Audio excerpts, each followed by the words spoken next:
What's up, everybody? Welcome back. I am, of course, Dex, and this is the Suburban Paranormal Podcast. I hope you guys are all staying safe out there and you're continuing to enjoy your day, your week, your month, or your year. I know a lot of us aren't because of this crazy-ass virus that's going on, but hey, I hope you guys are trying to make the best of it. I know we are over here. Don't forget, guys, we are brought to you by the Cinescape Media Network. Myself, Sean, and Bill, we're continuing to try and drive the best high-quality content that we can curate for you guys. And again, I hope you guys are enjoying my show as well as the other ones you can find. Now, don't forget, you can check us out on cinescape.media. That is our website. Not a .com, not a .net. It is cinescape.media. Trust me, put it in your browser. You'll be able to find us. You'll be able to find all our shows. And I hope you guys are liking the other shows that are on there as well. I know I listen to all of them personally because I do find... it's a great mix of sports, things like that. But anyway, enough about the network and everything. Hope you guys are checking them out. But I have a few things here today. Luckily, there is a few things going on in the news that we can go ahead and talk about. So let's go ahead and jump right into the news. I'm going to go ahead and put some of these images up here. But basically, the story goes, recently there was a image captured on, I'm guessing, a security camera system at a graveyard, which this group's being, I'm sorry, not this group. This story is being debated pretty highly from what I can see. I originally stumbled upon this story over on the Ghost Nation Facebook group. There's a lot of good stories that come out over there, and this one is one of those ones that people are kind of just really debating and kind of debunking, saying that this isn't it. And if you can see some of the pictures on your screen here now, for you guys that are listening through a podcast. If you're on YouTube, you can see these pictures. If you're on the podcast and just listening through Apple or whatever, what you can see in these images is there's a pretty clear picture of a little girl going to a grave and just kind of interacting a little bit, and then apparently just goes away. The thing with this is when the images were captured, apparently they immediately thought it was this little girl, and they contacted the mother, and the mother was like, oh my God, that's my little girl, blah, blah, blah.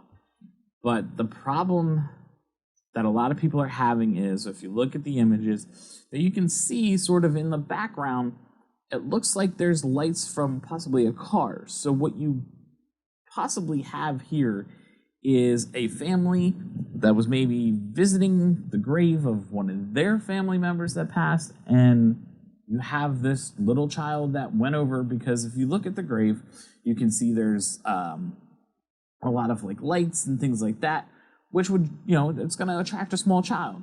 Now, when you look at the images, the little girl's really, really clear. And now I know I've said it multiple times on the show, I would love for that nice 4K image or video of a little child or, any kind of apparition, like something. Same thing with UFOs. I've always talked about I would love to see it, but there's too much behind the scenes, you could say, like in the background that you can notice, and this is what a lot of people are also saying about it. But I'm curious you guys' opinions on this.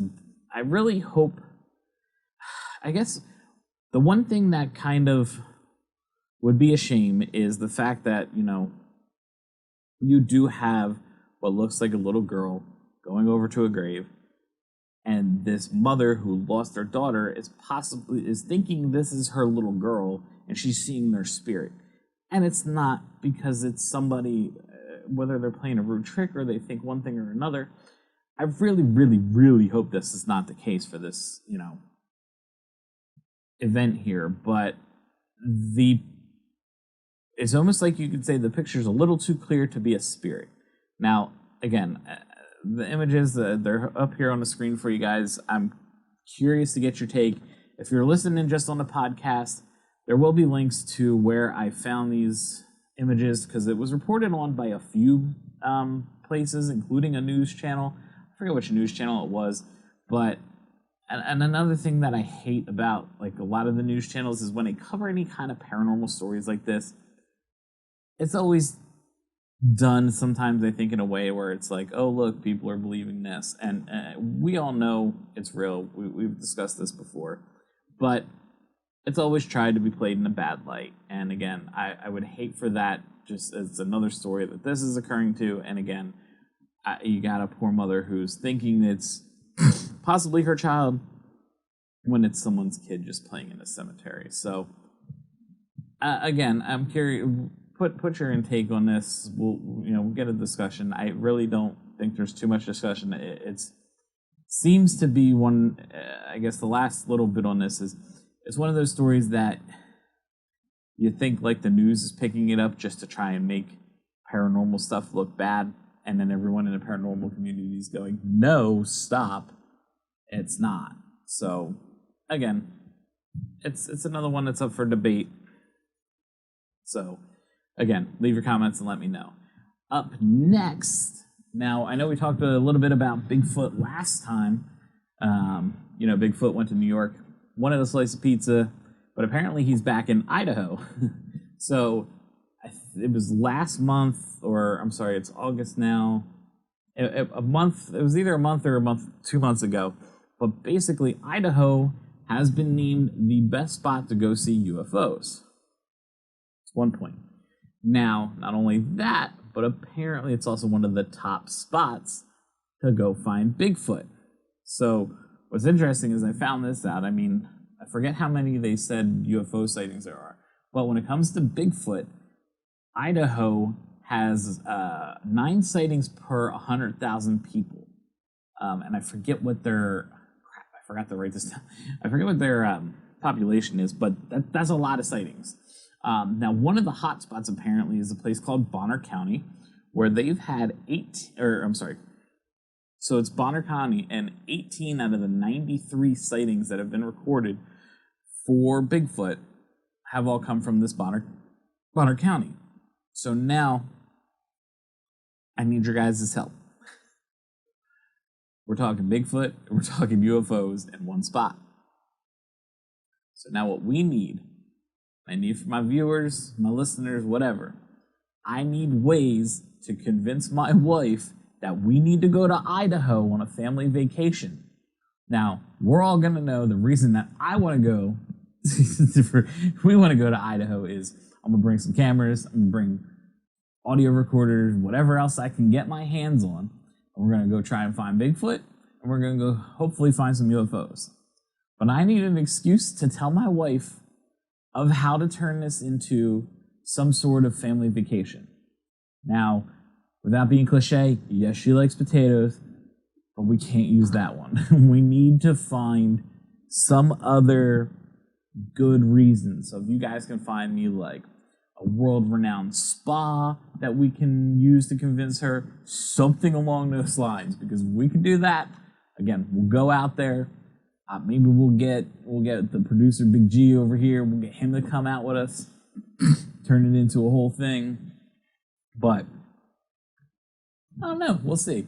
But being that it's that big of a hotspot for that type of activity, I thought that was pretty cool. And I felt that we need to get out there. So help me out, guys. Let me know, what do you think I can use to convince my wife that we need to take us 3 children and possibly Big G too. So let me know what you think, and we'll go from there. But that's all I got here for the news. Let's roll right along. Let's toss out my dad joke for you, and then we'll keep going. So today's dad joke is... I'm going to get the dad look going real quick. So if you're not on YouTube, you should listen. But today's joke is, why do aliens not eat clowns? It's because they taste good. Yes, I know. You love the laugh tracks. You love everything about them. Dad jokes are the greatest thing out there right now. So, on to the next. As always, we know we like to get into the TV talk. So, in TV news, it's all the same. I mean, a lot of hurry up and waiting going on for us here. I mean, it doesn't seem no matter what show. Kindred Spirits, Ghost Nation, even Ghost Adventures, there's really no more talk about when things are going to happen. Like I said, we know Ghost Nation's filming, late fall, still that's all we have about that. The other show that I know we've talked about and waiting on, Netflix, it's been, 8 months? I think they talked about this back in December. I know I brought it up in one show. We talked about it last week. I did a hardcore search this time, looking around, trying to figure out what's going on. And no one's saying anything. All we know is it's supposed to be about the haunted places, and it's going to be dark or gritty or whatever they're trying to say. But we've gotten nothing else. So, I mean, maybe we start a hashtag, just like we were talking about Travel Channel. Let's change that channel's name, because, I mean, there's more paranormal shows than traveling. I mean, yeah, do they travel to haunted locations? That's great, but you're more of a paranormal network. Let's just rename you. Bring me on. We'll do a show on there too. But anyway, I mean, hopefully we get some new series that's gonna pop up soon, gonna pop out, and we can all watch it together. We'll see how that goes, though. Again, as soon as I know, I'll let you guys know. We'll share it on social media, and we'll talk about it here. But with no new shows, I was looking around. Like I said, I know I've started watching some old Dead Files that I haven't seen, and finished Portals of Hell. Portals of Hell is a good one, definitely. I know I said it before, but check that one out. But I did go back on Netflix, and I did find a show called Hangar 1. If you guys don't know what Hangar 1 is apparently the warehouse where the MUFON stores all its files on UFOs. So it was only one season, and I believe it was about 8 episodes. It wasn't a very long show. They didn't continue it, unfortunately.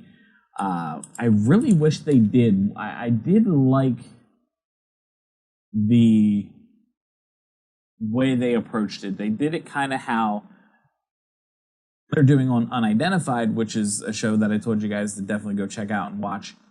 Like I said, I finished the whole thing. Today's Saturday. Actually, you know what? There might be a new episode that I haven't watched yet, so I'm gonna have to go check that out once I'm done finished here. But MUFON is known as the Mutual UFO Network, if you didn't know. But in Hangar 1, they did a couple series. They talked about how UFOs relate to the president, how, when, and possibly where we started hiding the information because of the president, because of different, activities or events that happened. How they tried to cover up the different events with, saying weather balloon or whatever thing they want to say. And they had some good interviews on there. I would say it's not as in-depth or as well maybe approached as how they're doing it on Unidentified. But what was interesting is I watched Unidentified first, and then I found Hangar 1, and then I start watching Hangar 1, and you hear a lot of the same stuff kind of being repeated, which, I mean, it's good because that shows consistency among stories, among everything else that's going on. One thing I haven't noticed, though, was with Unidentified, you don't hear them talk about MUFON at all. I haven't heard a single mention of MUFON on Unidentified, but I'm curious if they're working with them. If not, I would like to see that kind of collaboration, because I've said it before, I'd like to see collaboration with everything when it comes. I think for things along the lines of paranormal investigations, UFOs, cryptozoology, looking for Bigfoot and things like that, I don't think it helps anybody if we turn it into a competition. Like, oh, my group has more information about, Bigfoot in Idaho than yours does in Canada, whatever. Like, I don't think it helps anybody.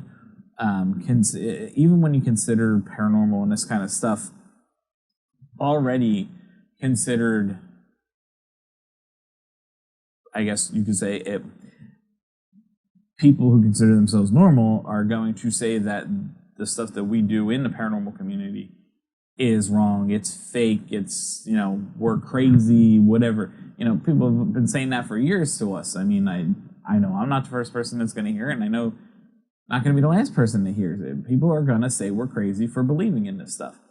And I think any sort of division, whether, like I said, if you have two groups that are searching Bigfoot and one's saying, oh, we have this, and the other one's saying, it doesn't help. We don't need it. We need to, you know, band together and sort of try and come up with the best means and the best way possible to track everything and share the knowledge between everybody. And I know I believe I mentioned this before on the show, and I think I'm just going to do it, and then maybe we can see if it'll happen. But I'd like to put together a website that's really just, you know, the paranormal tracker. We'll track UFOs. We'll track hauntings. We'll track, you know, X, Y, or Z. Like, let's track all of it, and let's try and see what we can do. I mean, and make this more of a norm. I know they're trying to make UFOs more of a norm, but the other stuff that we look at in the paranormal, I mean, let's try and come together and put all this in some sort of mutual place that people can report things and go from there. Now, I'm sure we'll get trolls. I'm sure people will try and come in and say whatever and report fake things, but that's where, you know, us as a community, if we put it together and work on it together, we can hopefully weed those things out. But that's pretty much what I have for TV news, even though we kind of rolled into a few other things there for a moment. But again, if you guys are really interested in this, want to help out, reach out to me at suburbanparanormal@gmail.com, and we can definitely get the discussion going and see where we can go with this. All right. So the last thing, you know, we always like to get into a little bit of discussion here. And one of the things I also seen come up recently with people talking about investigating hauntings was the flashlight, you know, communication technique, where we're taking flashlights, you unscrew it to a certain point where they're barely touching, and then you put it down and you let the light stay off, and then you try to get the spirit entity, whatever you want to call it, you try to communicate with them just through basic, simple yes or no questions. And if it's yes, you try to get it to turn on. If it's no, they don't do it at all. Now, I've noticed recently, and I don't know why or how this even started, but this technique I know has been around forever. I want to say I've seen it on some of the original episodes of Ghost Adventure. No, I'm sorry. I've seen it on some of the original episodes of Ghost Hunters. And I know I've used it a few times, and it's worked for me. It's not flawless. I understand that. But what's funny is if you go on YouTube right now and you search flashlight debunk, I think it is. If you go search flashlight debunk, the first thing that comes up is a 21-minute video of a gentleman giving all these different explanations as to why it could happen. But what's funny to me is, so you want to offer saying it could be X, Y, or Z as to why that light's turning on and off on its own. It could be heat. It's knocking on a table. It's, you know, it's other things. So if it could be more than one thing, why can't that one thing be an actual paranormal entity that is trying to communicate? You can't just sit there and say definitively it's X, Y, or Z and not A. I'm sorry, like I don't think you can do that. If you can give me 100% reason, oh, it's this, and you have proof, then sure, maybe I'll take that a little more seriously. But don't offer a 21-minute video that shows many, many different ways that a flashlight can turn on and off when it's unscrewed. And I know it focused, in his whole video, he's focusing it on the mini mag light, which is kind of funny because he was saying that he came up with it's a mini mag light by watching episodes, and that's what he saw. There's many flashlight companies out there. Like, Maglight's not the only one. So maybe what you found is an issue with a Maglite, where whatever you did, you made a Maglite flip on. But who's to say if I go buy, company X or company Y's flashlight, and it's not going to trigger for that same reason. Maybe it doesn't trigger for any of the reasons you said it does on a mini Maglite. I mean, it's one of those things that is almost closed-minded in a point. I don't know. I'm curious, like I said, how many of you guys, if you've gone on an investigation, how many people out there have you guys used this flashlight technique? Has it been successful? Has it not been successful? What things have you done to make it where, say, knocking it on wood or, heat or anything along those lines are triggering it and not an actual entity? So I would like to know what your guys' thoughts are, especially on the video. Like I said, go do Flashlight Debunk in YouTube. It's the first video. It's 21 minutes long. And let me know what you guys think.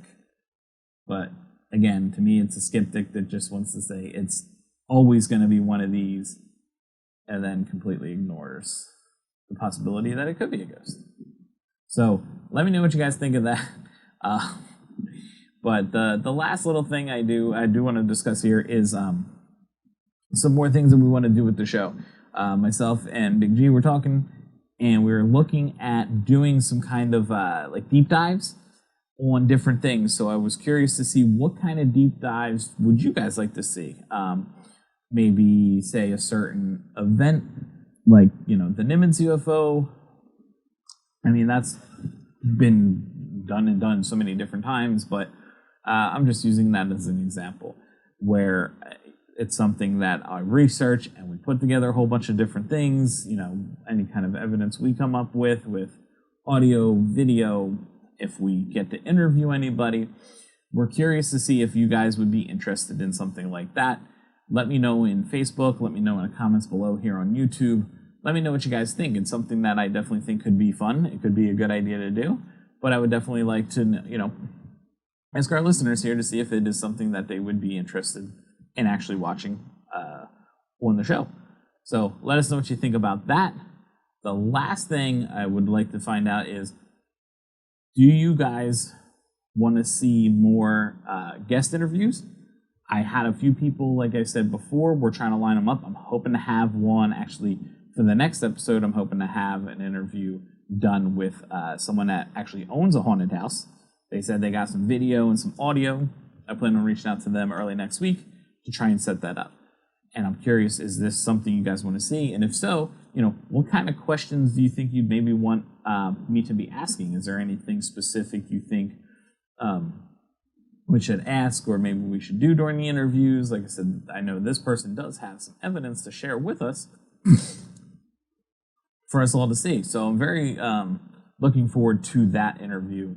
And then, like I said, I have another person I need to reach out to. They want to talk about some haunted stuff down south. So that could be really cool as well. So a couple cool things, like I said, I'm trying to work on. I want to make sure that you guys are staying engaged and that I'm continuing to bring things that you guys want to see here on the show. I can't do this without you. But again, let me know what you think. As always, hit us up on Suburban Paranormal. We're on Facebook, we're on Twitter, we're on Instagram, and of course, suburbanparanormal@gmail.com. So don't forget, guys, go ahead, hit the button up here, hit the like and subscribe button.